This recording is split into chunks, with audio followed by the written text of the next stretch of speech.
Évangile de Jésus-Christ selon saint Matthieu, chapitre 15.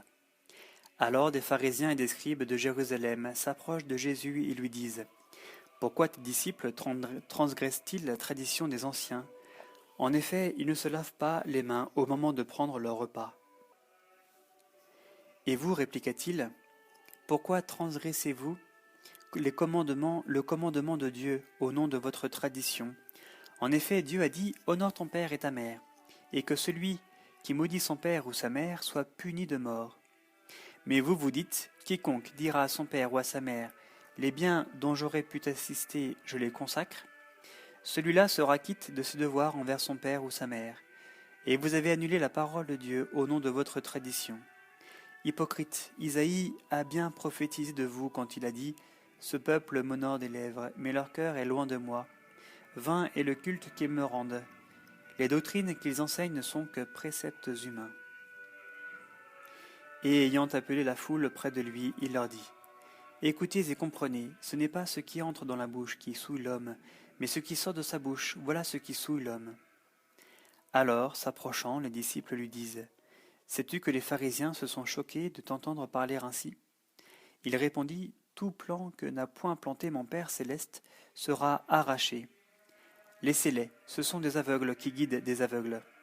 Or, si un aveugle guide un aveugle, tous les deux tomberont dans un trou. Pierre, prenant la parole, lui dit : explique-nous la parabole. Il dit : vous aussi maintenant encore, vous êtes sans intelligence ? Ne comprenez-vous pas que tout ce qui pénètre dans la bouche passe dans le ventre, puis s'évacue au lieu des anses, tandis que ce qui sort de la bouche procède du cœur, et c'est cela qui souille l'homme. Du cœur, en effet, procèdent mauvais desseins, meurtre, adultère, débauche, vol, faux témoignage, diffamation.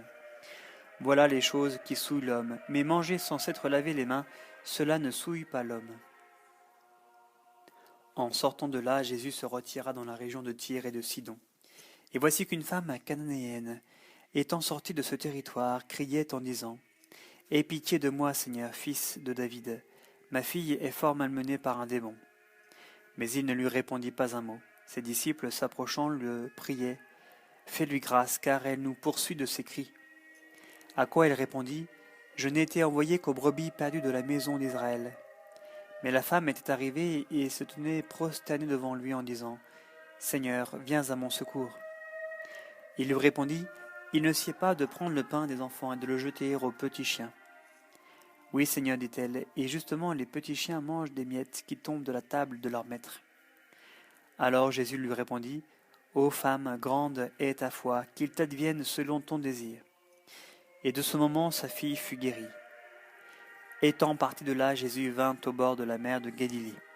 Il gravit la montagne, et là il s'assit, et des foules nombreuses s'approchèrent de lui, ayant avec elles des boiteux, des estropiés, des aveugles, des muets, et bien d'autres encore, qui la déposèrent à ses pieds, et il les guérit.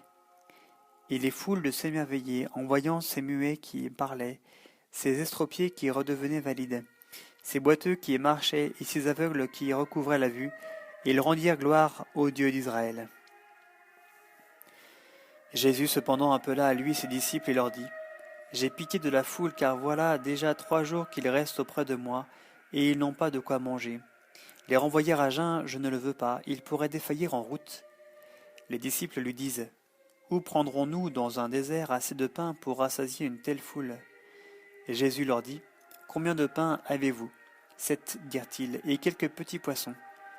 Alors il ordonna à la foule de s'étendre à terre, puis il prit les 7 pains et les poissons, rendit grâce, les rompit, et il les donnait à ses disciples, qui les donnaient à la foule.